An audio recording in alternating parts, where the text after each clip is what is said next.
I am Simran Rastogi and today I will teach you chemistry, chapter number 1, solutions. So children, अब हमें सबसे पहले ये पता होना चाहिए कि सॉल्यूशन होता क्या है. हम चैप्टर तो पढ़ने जा रहे हैं, but actually what is solution? So it is a homogeneous mixture. Homogeneous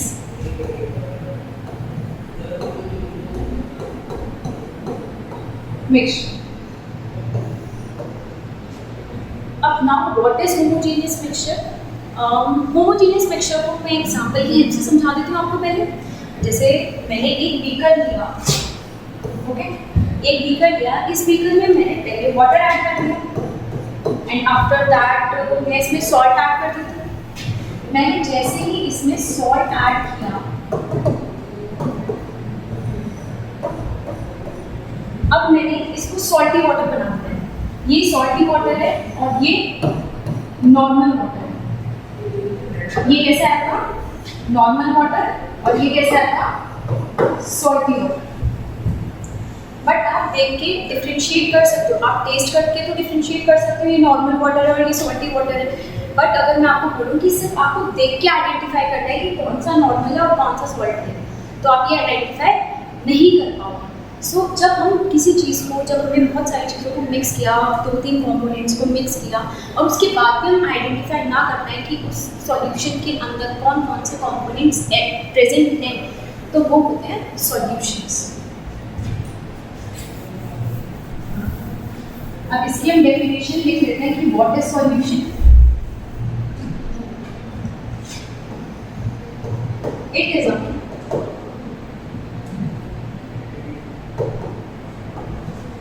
a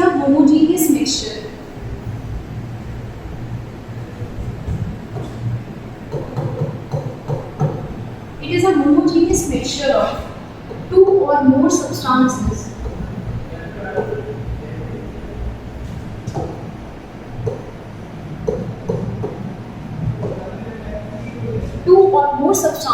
which can lose their individual identities. जैसे मैंने शुगर वाटर लिया और एक सॉल्टी वाटर लिया, तो आप उसमें नहीं देख के बता पाएंगे कि किसमें मैंने शुगर ऐड किया और किसमें सॉल्ट ऐड किया. So lose their individual identity.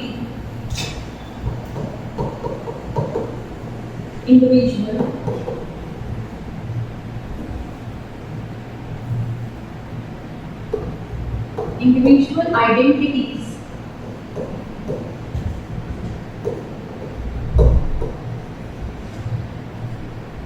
and cannot be separated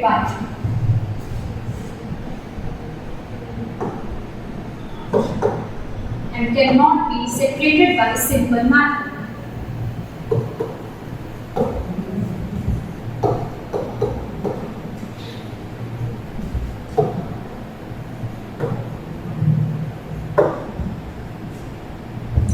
So now what is the definition of solution? It is a homogeneous mixture of two or more substances या components भी बोल सकते हैं, two or more components which can lose their individual identities and cannot be separated by simple method. जो आप simple method की help से separate ना कर पाओ, उसको हम बोलते हैं solutions. अब solution two parts में divided होता है, solute and solvent. Now what is solute and what is solvent?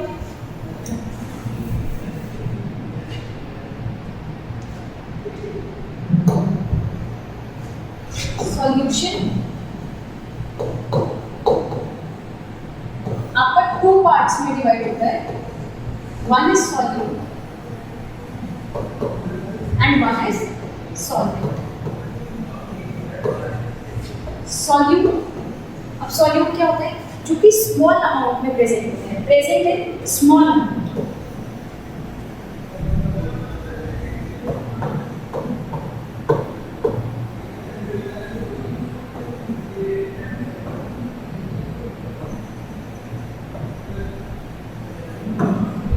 What is solute? Which is present in small amount of the solution, and what is solvent? Present in large amount.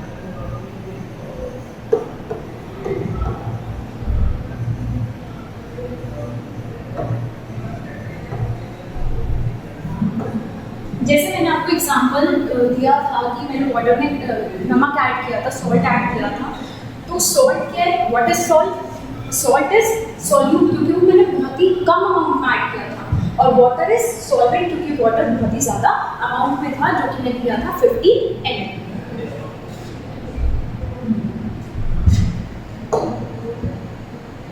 अब now come to the next point. अब solution की physical state किससे decide होती है, solute या solvent? अब ये भी बहुत इजी आंसर है। ऑफ कोर्स हमारी जो सॉल्यूशन की जो फिजिकल स्टेट होगी वो सॉल्वेंट से ही डिसाइड होगी, क्योंकि सॉल्यूशन में जो अमाउंट ज़्यादा प्रेजेंट है वो सॉल्वेंट है, तो जो सॉल्वेंट का फिजिकल स्टेट होगा वही सॉल्यूशन का फिजिकल स्टेट होगा। सॉल्यूशन में हम सॉल्यूट ऐड करते हैं, सॉल्वेंट ऐड करते हैं, और सॉल्वेंट की अमाउंट ज़्यादा होती है। So write down the point. ये एनसीईआरटी की ही लाइन है जो आपको नोट बना के लिखनी है। Solvent determines the physical state of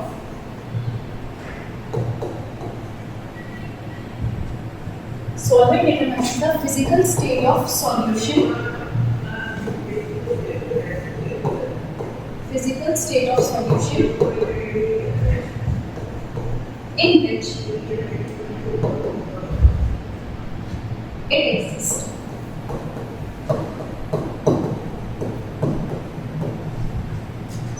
तो सॉल्वेंट ही है जो कि सॉल्यूशन की फिजिकल स्टेट को बताता है। ये बहुत ही इंपॉर्टेंट पॉइंट है कि solvent determines the physical state of solution.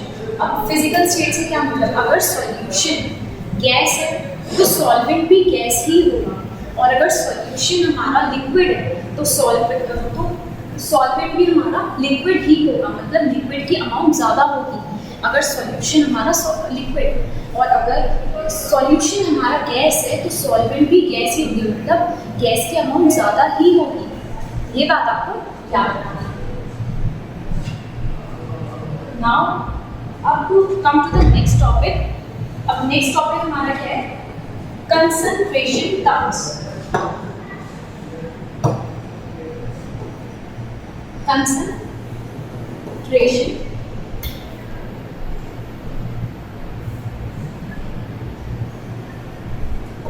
terms।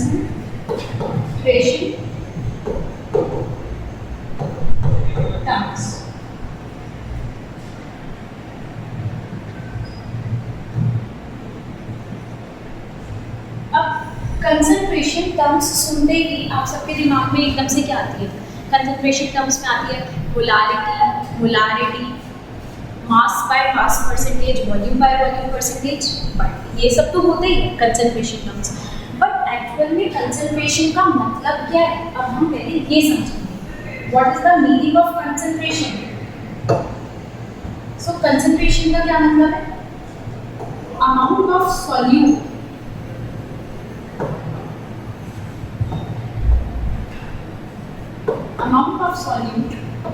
dissolved in fixed volume of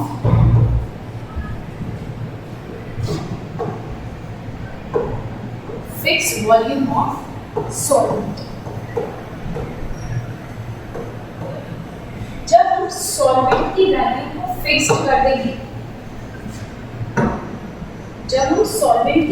को फिक्स कर देंगे, जैसे मैंने वाटर की अमाउंट को फिक्स कर दिया था 50 ml ऑफ वाटर, तो जब हम सॉल्वेंट की अमाउंट को फिक्स कर देंगे और उसमें कुछ अमाउंट ऑफ सॉल्यूट डिसॉल्व करेंगे, उसको बोलते हैं कंसंट्रेशन।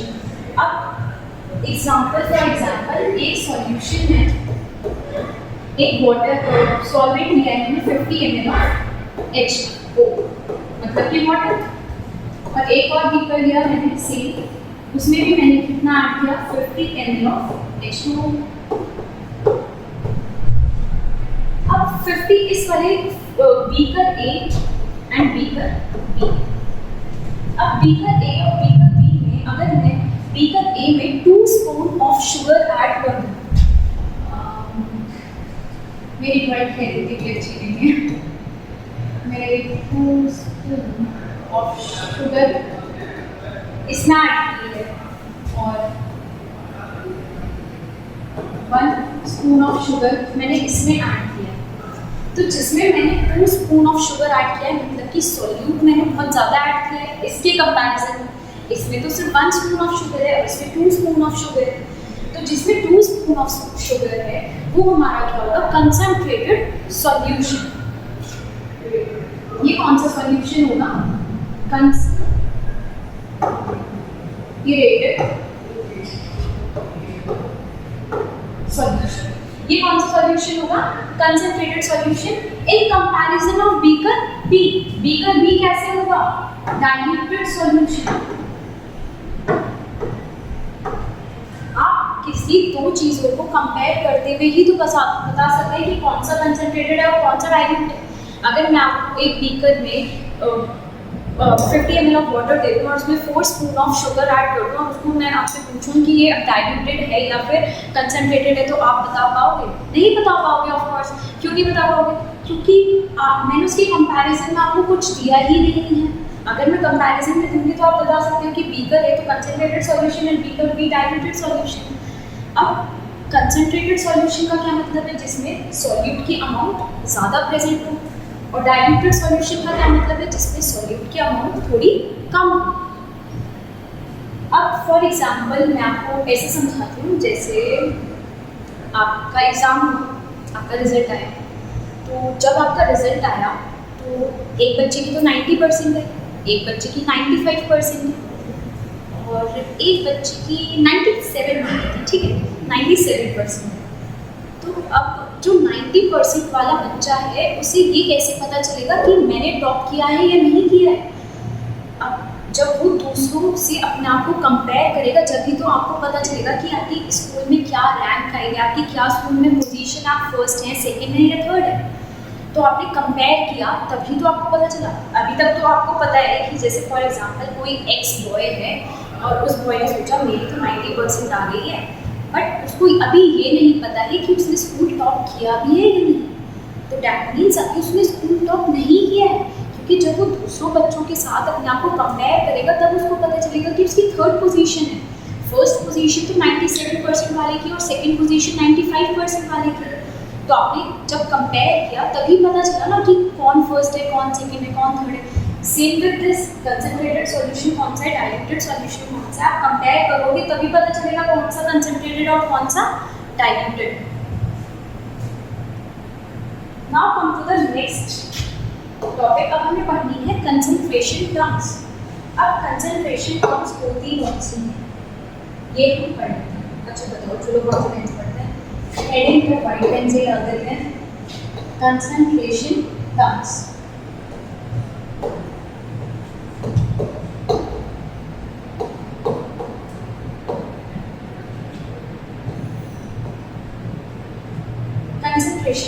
कंसंट्रेशन टर्म्स में कौन कौन सी टर्म्स आती हैं? सबसे पहली हम पढ़ेंगे मास by mass percentage. Mass by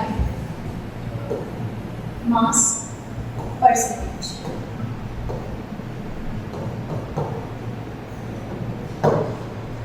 अब एक चीज़ और, कुछ लोगों के दिमाग में, कुछ बच्चों के दिमाग में ये भी क्वेश्चन आया होगा ज़रूर कि हाँ हम कंसंट्रेशन टर्म्स पढ़ क्यों रहे हैं, क्यों पढ़ना है हमें कंसंट्रेशन टर्म्स। इसका एक यूज़ तो यही है कि एग्जाम में आना है, दूसरा यूज़ क्या है इसका, डेली लाइफ में क्या यूज़ है। जैसे अगर आपने देखा हो जो सिरप्स होते हैं और जो सीरम्स होते हैं, सीरम जो सीरम की बॉटल्स होती है ना,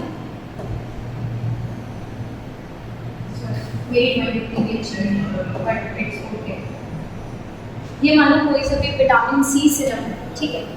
अब सिरम के पीछे ना कुछ कंपोजिशन लिखी होती है और उनके पीछे ना कुछ ऐसे लिखा होता है, for example 0.8% volume by volume percentage, 8.32% of mass by mass percentage. तो उसमें ये सब चीज़ें प्रेजेंट होती हैं, तब हमें पता चलता है कि कितना अमाउंट ऑफ सॉल्यूट प्रेजेंट है, कितना अमाउंट ऑफ सॉल्वेंट प्रेजेंट है और इसकी क्या कंसंट्रेशन है जो हम यूज़ करने वाले हैं या जो हम कंज्यूम करने वाले हैं। तो इस कंसंट्रेशन टर्म्स की प्रैक्टिकल लाइफ में, डेली लाइफ में ये प्रैक्टिकल यूज। चलो अपने टॉपिक पे आते हैं। बहुत सारी बातें हमने कर ली हैं। मास बाय मास परसेंटेज, तो इसको कैलकुलेट कैसे करते हैं? मास of solute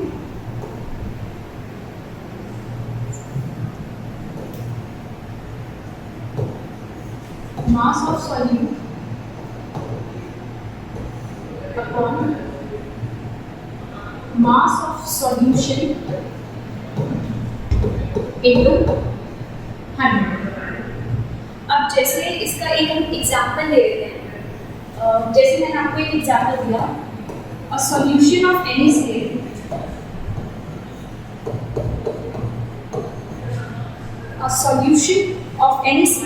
in water is 5%।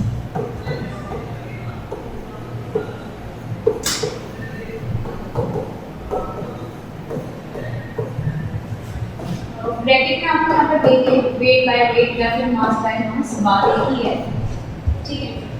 अभी इन्होंने बोला है एक सॉल्यूशन है जिसमें NaCl प्रेजेंट है वाटर में 5%। तो इस लाइन से आप क्या मतलब समझेंगे? इस लाइन का आपको क्या मतलब समझना है? 5% वेट बाय वेट है, तो इस लाइन से आपको क्या समझ आया कि 5 gram of NaCl is present in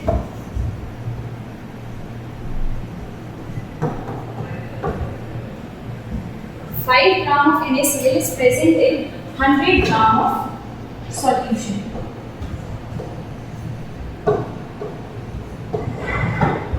ये बात आपको समझ आई? मास बाय मास परसेंटेज का फॉर्मूला हमने भी देखा, मास of solute upon mass of solution into 100।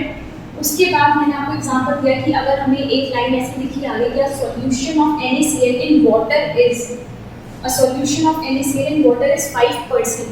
तो इसका क्या मतलब है? 5% weight by weight given, that means 5 gram of NaCl is present in 100 gram of solution. कि 5 ग्राम NaCl जो है वो 100 ग्राम ऑफ सॉल्यूशन में प्रेजेंट है।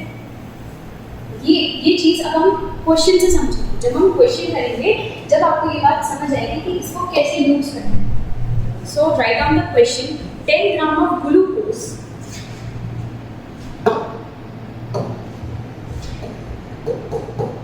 write down the question, 10 gram of glucose is dissolved in 10 gram of glucose is dissolved in 100 gram of water.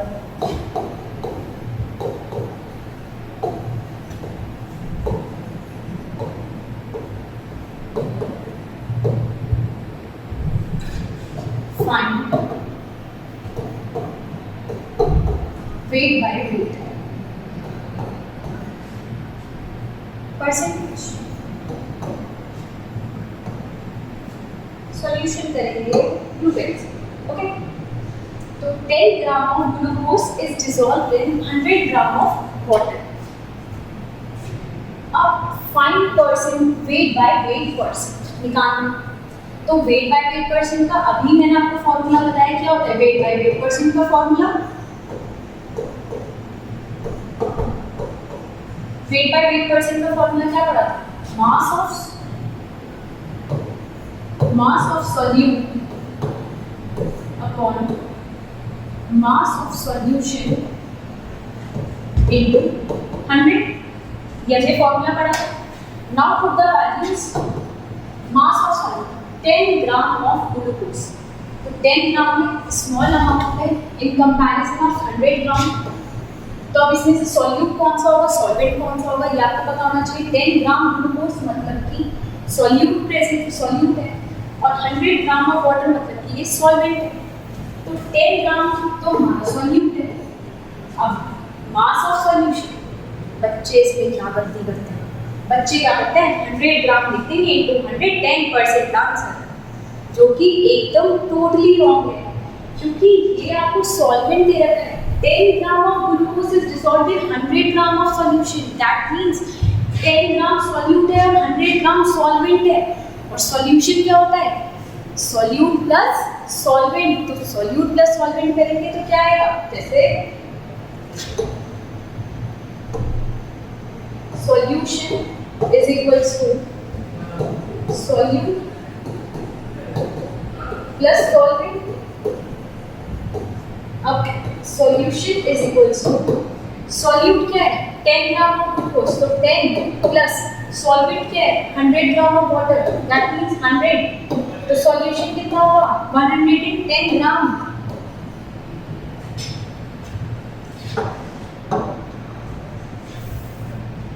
तो मास of solute 10 gram, mass of solution 110 gram into 100, 0 से 0 है 100 by 11। तो इसको solve करेंगे। 11 9 का 99, 9.09%। ये आपका क्या होगा? आंसर होगा। अब आपको इसमें समझ आया कि आप कहाँ गलती कर सकते थे और आपको वो गलती नहीं करनी है, क्योंकि मैंने आपको बता दिया, तो अब आपकी गलती नहीं होगी।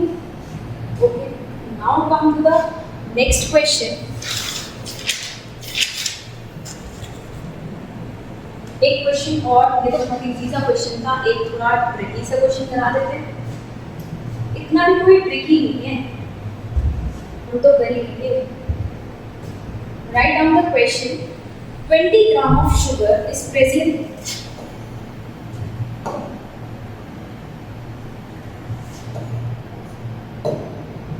20 gram of sugar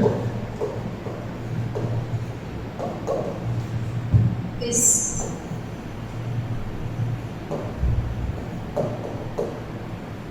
20 gram of sugar is present in 100 ml of solution. In 100 ml of solution. Find weight by weight percentage. आपको क्या निकालना है? Weight by weight percentage, ठीक है। और इसमें हमें डेंसिटी दे रखी है। If density of solution is, density हमें क्या गिवन है? 1.2 ग्राम पर ml।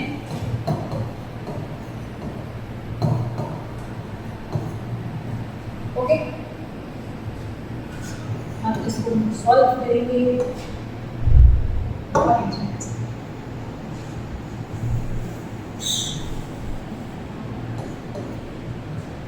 20 ग्राम ऑफ शुगर, मतलब कि ये तो मास ऑफ सॉल्यूट दे रखा है, ठीक है, present in 100 ml of solution.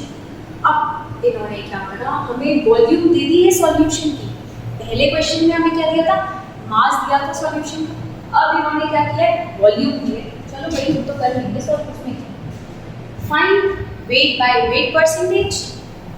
If density of solution is 1.2 ग्राम पर ml, और डेंसिटी हमें क्या दी है सॉल्यूशन की? 1.2 ग्राम पर ml। अब हमें पहले तो हम फॉर्मूला लिखते हैं। वेट बाय वेट परसेंटेज का फॉर्मूला क्या होता है? मास ऑफ सॉल्यूट।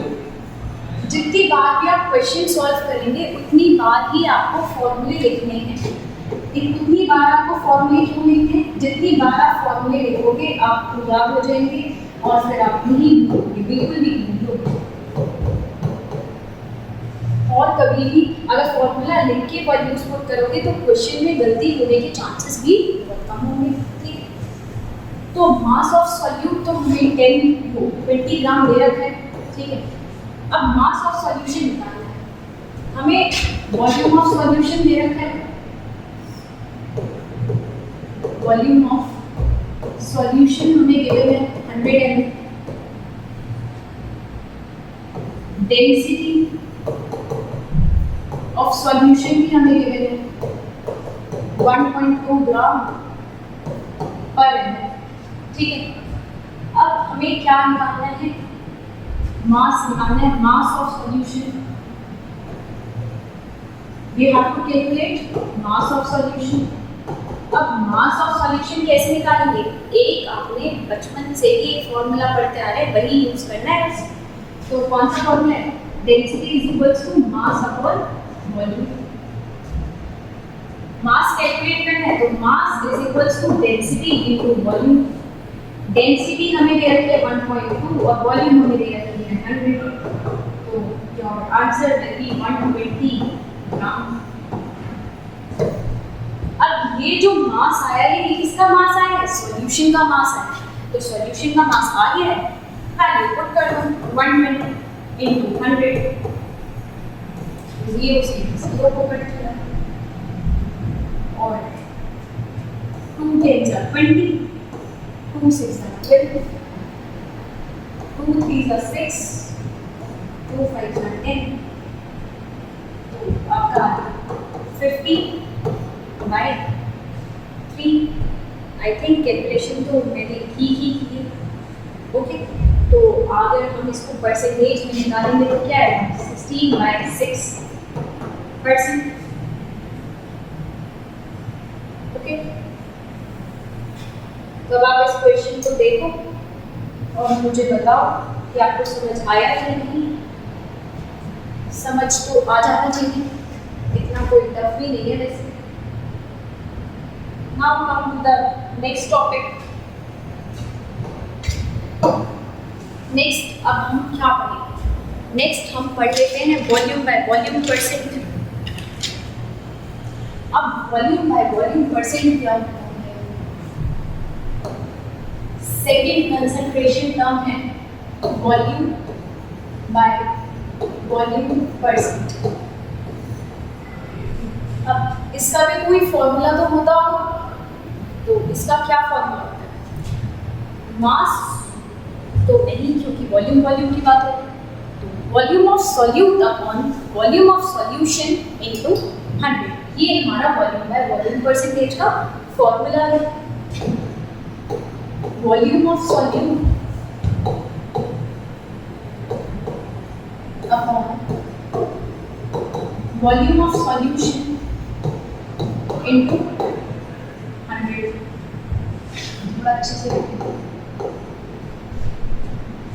तो ये आपका वॉल्यूम बाय वॉल्यूम परसेंटेज का फॉर्मूला है। Volume of solute upon volume of solution into 100।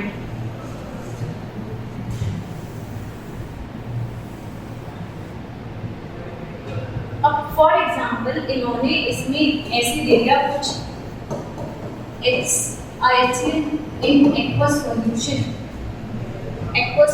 is 7%।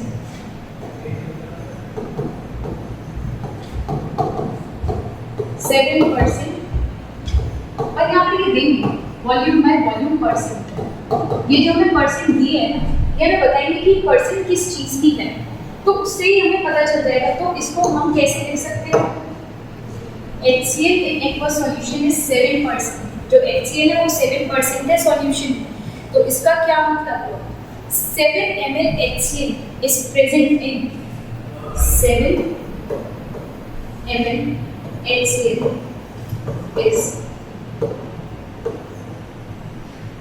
present in 100 ml। अब 7 ml of HCl is present in 100 ml of solution।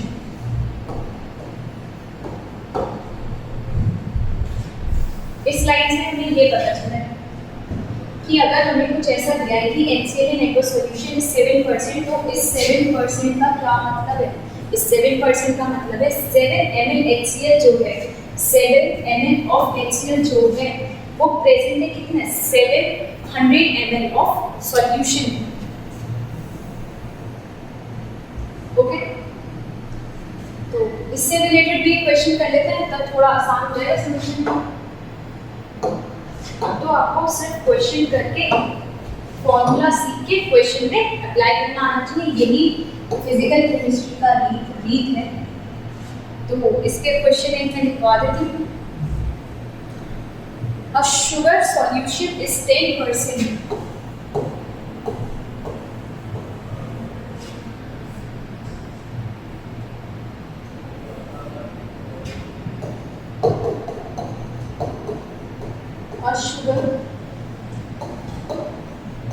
solution is 10%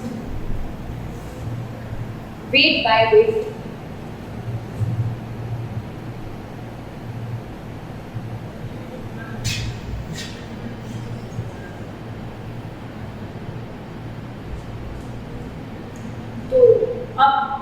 Come to the next concentration terms. तो next concentration term कौन सी है? Weight by volume percent.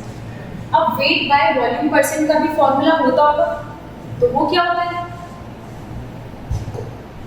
Mass of solute upon volume of solution into 100. Okay, तो wait by volume percentage का formula क्या है? मास of solute upon volume of solution into 100. ठीक है, तो ये फॉर्मूला भी आपको याद होना चाहिए. अब एक क्वेश्चन कर लेते हैं. A sugar solution is 10%. A sugar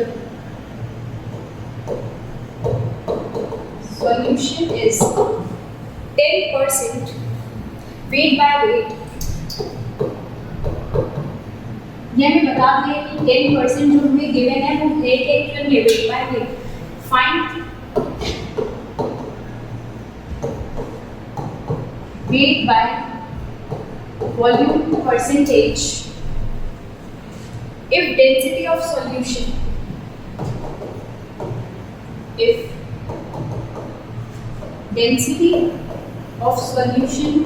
is 1.2 gram per m.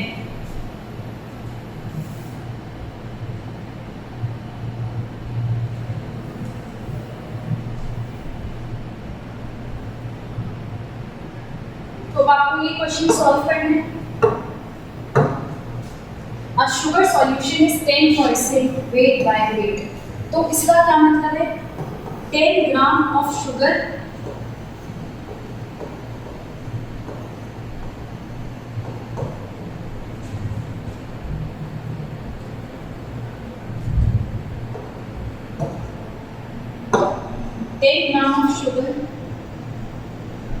present in 100 gram of water. ठीक, अब find wait by volume percentage निकालना है और डेंसिटी हमें दे रखी है, सॉल्यूशन की डेंसिटी दे रखी है. डेंसिटी हमें किसकी दे रखी है? डेंसिटी ऑफ सॉल्यूशन हमें दे रखा है. वो क्या है? 1.2 ग्राम पर ml. ठीक, अब find wait by volume percentage. Wait by volume percentage का अगेन फॉर्मूला लिखेंगे. मैंने बोला ना जितनी बार आप फॉर्मूला लिखोगे उससे आपको ही फायदा है. इससे फॉर्मूले याद हो जाते हैं और आगे तक के लिए याद हो जाते हैं. तो मास of solute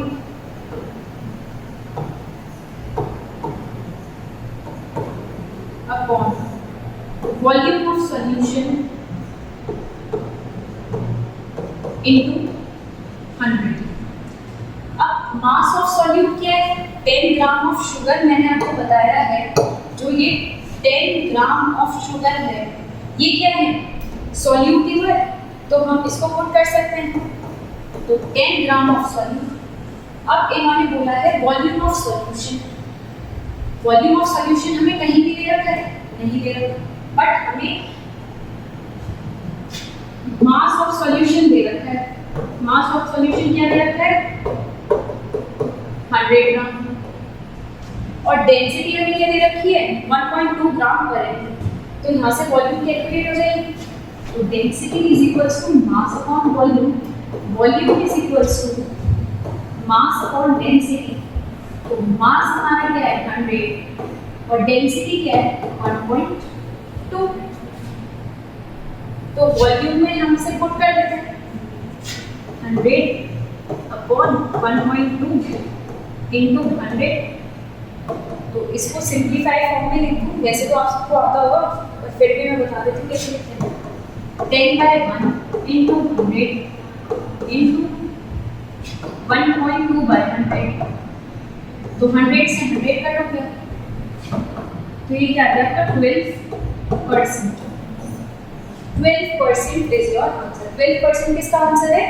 wait by volume percentage, जो आपको कैलकुलेट करना था। आप इस क्वेश्चन को एक बार अच्छे से देखो और मुझे बताओ समझ आया है या नहीं समझ आया है।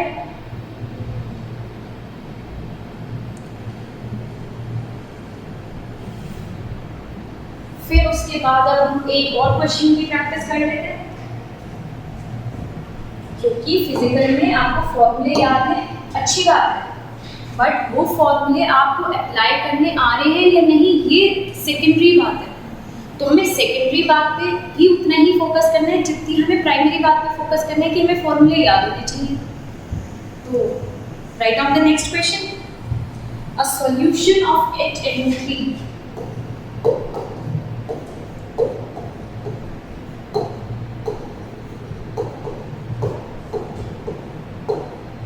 a solution of HNO3 is 5% weight by weight, is 5%.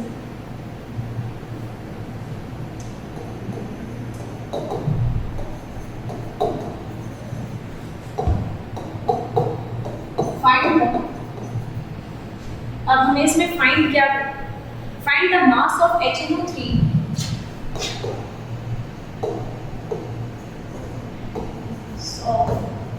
HNO3 present in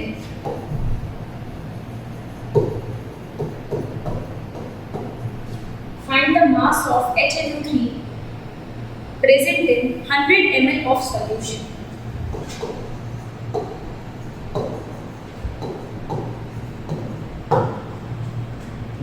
और इसमें आपको डेंसिटी गिवन है, density of solution is, if density of solution is 1.2 gram per ml। अब इस क्वेश्चन में आपको कैसे सॉल्व करना है ये बहुत बड़ा है। अब इन्होंने क्या बोला है, a solution of HNO3 is 5% weight by weight। तो इसका मतलब मैंने बहुत अच्छे से बताया था, तो आपको पता होना चाहिए, जल्दी से बता दो फटाफट क्या मतलब है इसका। इसका मतलब है 5 gram of HNO3 is present in 100 gram of solution.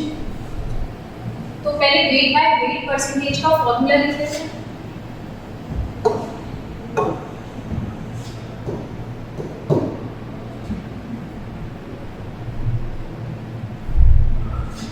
weight by weight percentage is equals to mass of solute upon mass of solution into 100. Find the mass of HNO3। हमें HNO3 का मास निकालना है और हमें 5% वेट बाय वेट गिवन है। तो 5% weight by weight given है, मतलब कि इसकी वैल्यू गिवन है, जो कि हम लग देंगे यहाँ पर 5 इज इक्वल्स टू, ठीक है। Find the mass of HNO3। अब mass, let the mass of HNO3 be x, mass of solute x मान लेते हैं इसे, ठीक है। अब मास ऑफ सॉल्यूशन हमें रखना होता है, तो मास ऑफ सॉल्यूशन क्या है?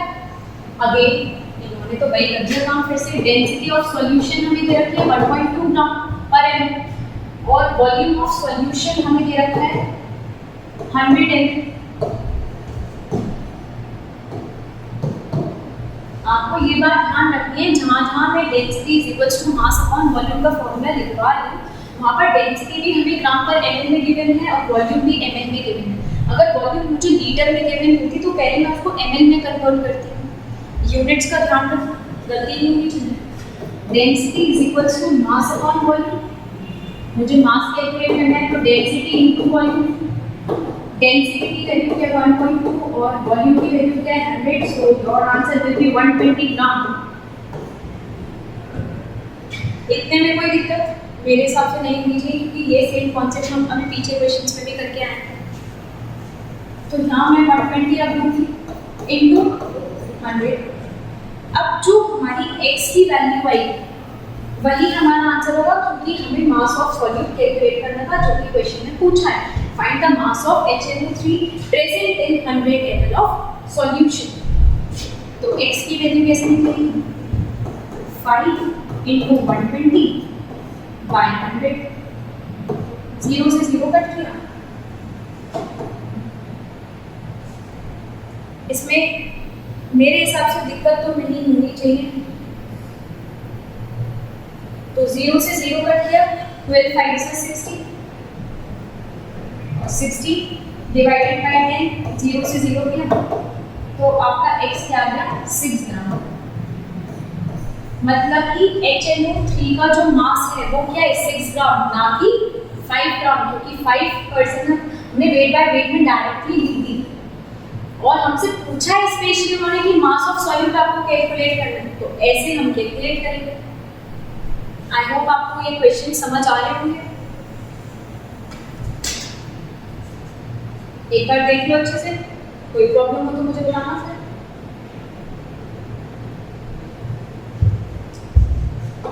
Now come to the next term is mole fraction. So write down mole fraction.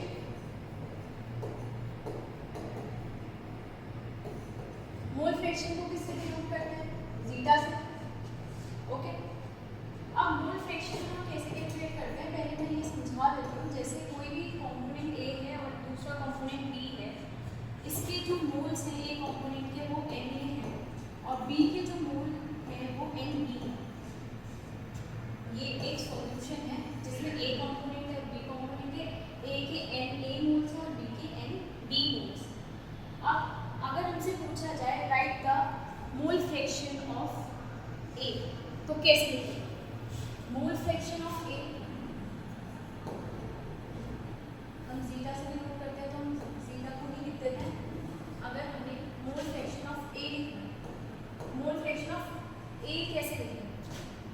Moles of Na upon total moles. Total mole जिसके मोल फ्रैक्शन हमसे पूछा है उसके मोल्स ऊपर आएंगे और नीचे टोटल मोल्स आएंगे। टोटल मोल्स जैसे कि यहाँ पर A और B दो चीज़ें प्रेजेंट हैं, तो नीचे टोटल मोल्स में क्या आएगा? Moles of A plus moles of B।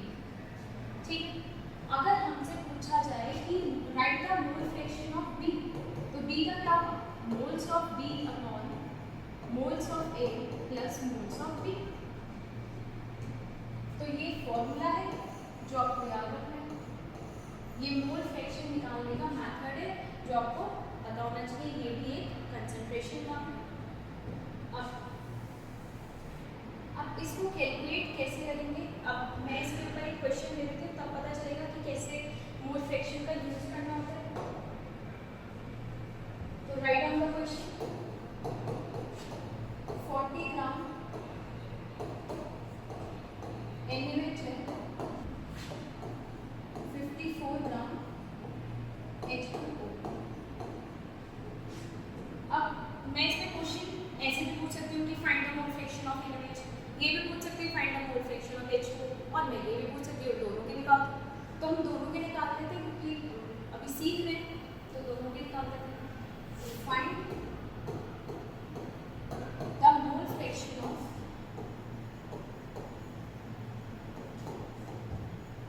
NaOH and H2O। अब मोल फ्रैक्शन निकालने के लिए मैंने अभी आपको बताया कि मोल्स पता होने चाहिए, और मोल्स हम कैसे निकालते हैं ये तो 11th क्लास में भी हमने पढ़ा है। मोल्स कैसे कैलकुलेट करते हैं? तो 40 ग्राम ऑफ NaOH और 54 gram of H2O। 40 gram of NaOH मतलब कि मोल्स कैसे निकालते हैं? Given mass upon molar mass. तो मोल्स ऑफ NaOH कैसे निकलेंगे? Given mass upon molar mass. Given mass क्या है? 40। मोलर मास आपको कैलकुलेट करना आता होगा जो NaOH है। NaOH का मोलर मास कैसे कैलकुलेट करते हैं? Na का मास 23 प्लस ऑक्सीजन का मास 16, हाइड्रोजन का मास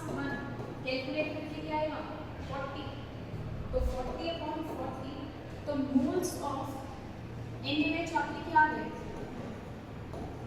1, ठीक है। उसके बाद हम कैलकुलेट करेंगे moles of H2, moles of H2 given mass हमें क्या रखा है 54, मोलर मास आपको याद होना चाहिए बल्कि H2 होगा तो 2 × 1 प्लस 60 तो क्या आ गया 80, तो अपॉन में 80, तो 80 3 × 54, तो ये क्या हो गया आपके मोल्स ऑफ H2O। अब हमें मोल फ्रैक्शन ऑफ NaOH निकालना है, तो मोल फ्रैक्शन ऑफ NaOH निकालने के लिए हम क्या करेंगे, mole fraction of NaOH is equals two moles of NaOH plus moles of NaOH plus moles of H2O। तो मोल्स ऑफ NaOH आपके क्या है 1 प्लस मोल्स ऑफ NaOH क्या है 1 प्लस H2O क्या है 3, तो योर आंसर विल बी 1/4, ठीक है। मोल्स अब हमें निकालने mole fraction of H2O, mole fraction of H2O निकालने के लिए क्या करेंगे, मोल्स ऑफ H2O और moles of H2O plus moles of NaOH, तो मोल्स ऑफ H2O अपॉन में moles of H2O plus moles of NaOH, moles of H2O क्या था 3, तो 3 अपॉन 1 प्लस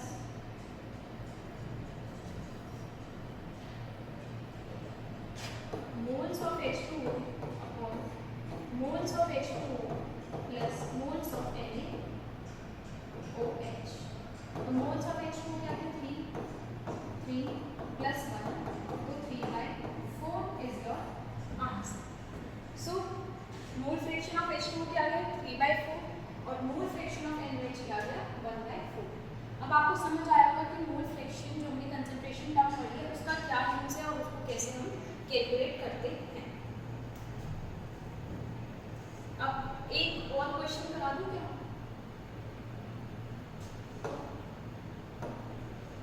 कि फिजिकल केमिस्ट्री क्या है, क्वेश्चंस का ही खेल है। अगर आपका क्वेश्चंस पे हाथ चल गया तो फिजिकल केमिस्ट्री आपके लिए बहुत आसान हो जाएगी। आपको फॉर्मूले अप्लाई करने आने चाहिए, फॉर्मूले याद करने से कुछ नहीं होगा, फॉर्मूले अप्लाई करने भी आने चाहिए। So write down the question, a solution has 46% weight by weight, a solution has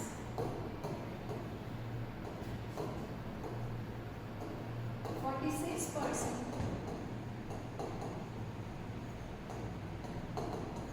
weight by weight ethyl alcohol in water,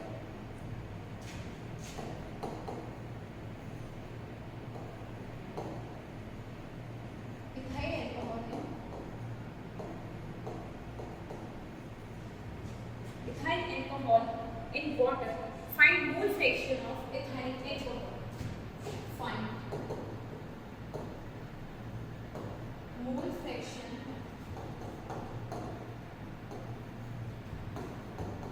of ethyl alcohol, ठीक। तो आपको मोल फ्रैक्शन निकालना है। अब ये कैसे कैलकुलेट करेंगे, 46% weight by weight ethyl alcohol in water, मतलब कि ethyl alcohol होता है, पहले तो फॉर्मूला पता होना चाहिए आपको। ethyl alcohol क्या होता है C2H5OH, ठीक है। अब ethyl alcohol का हमें मास ऑफ सॉल्यूट पता है, मतलब कि गिवन मास हमें दे रखा है जो कि है 46 ग्राम। तो अगर mole fraction of ethyl alcohol निकालना है तो पहले तो हमें मोल्स ऑफ ethyl alcohol निकालना है, मोल्स ऑफ वाटर निकालना है, तब हम mole fraction of ethyl alcohol निकाल सकते हैं। तो मोल्स ऑफ C2H5OH कैसे लिखेंगे, given mass upon molar mass. Molar mass आपको कैलकुलेट करना मैंने अभी सिखाया भी था और आपको आना भी चाहिए। कैसे सिखाया था,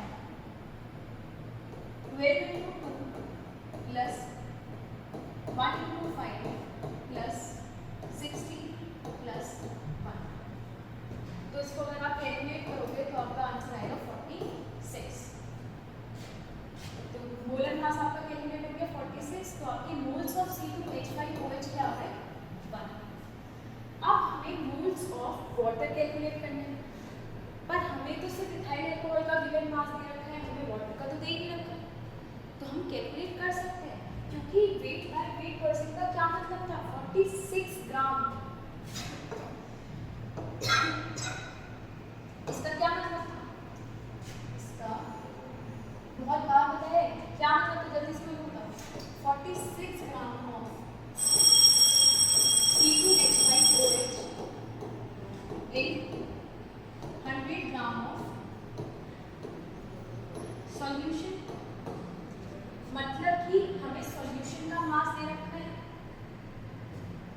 सॉल्यूट का मास दे रखा है, वाटर क्या है, सॉल्वेंट, तो वो निकल जाएगा, तो solvent is equals to solution minus solute.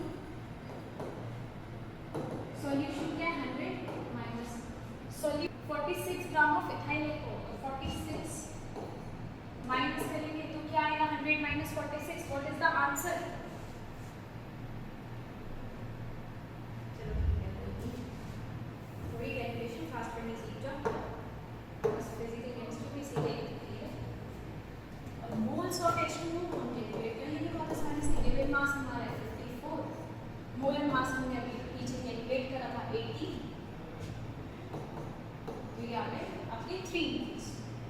ठीक, moles of ethyl alcohol, mole fraction of ethyl alcohol निकालना है, तो C2H5OH की हमें निकालना है, तो इसमें हम क्या करेंगे, moles of ethyl alcohol upon में moles of water plus moles of ethyl alcohol. तो मोल्स ऑफ इथाइल अल्कोहल हमने भी निकाले, क्या है 1 अपॉन H2O के मोल्स 3 प्लस 1, तो योर आंसर विल बी 1/4। हमारे इथाइल अल्कोहल के जो मोल्स निकल के आए वो क्या है, 1/, मोल फ्रैक्शन जो हमारा निकल के आया वो क्या आया, 1/4। अब मुझे लगता है कि आपको मोल फ्रैक्शन भी कैलकुलेट करना आ गया। तो सबसे पहले हमने क्या पढ़ा था, mass by mass percentage, then volume by volume percentage, then weight by volume percentage and then mole fraction. मैंने सभी के क्वेश्चन प्रैक्टिस कराए, अब आपको क्वेश्चन समझ आ गए होंगे और मेरे हिसाब से आ जाने भी चाहिए। अब मिलते हैं अपनी नेक्स्ट वीडियो में और उसमें हम और भी कंसंट्रेशन टर्म्स पढ़ेंगे, जैसे कि मोलारिटी, मोलारिटी एंड पार्ट्स पर मिलेंगे। तब तक के लिए बाय बाय।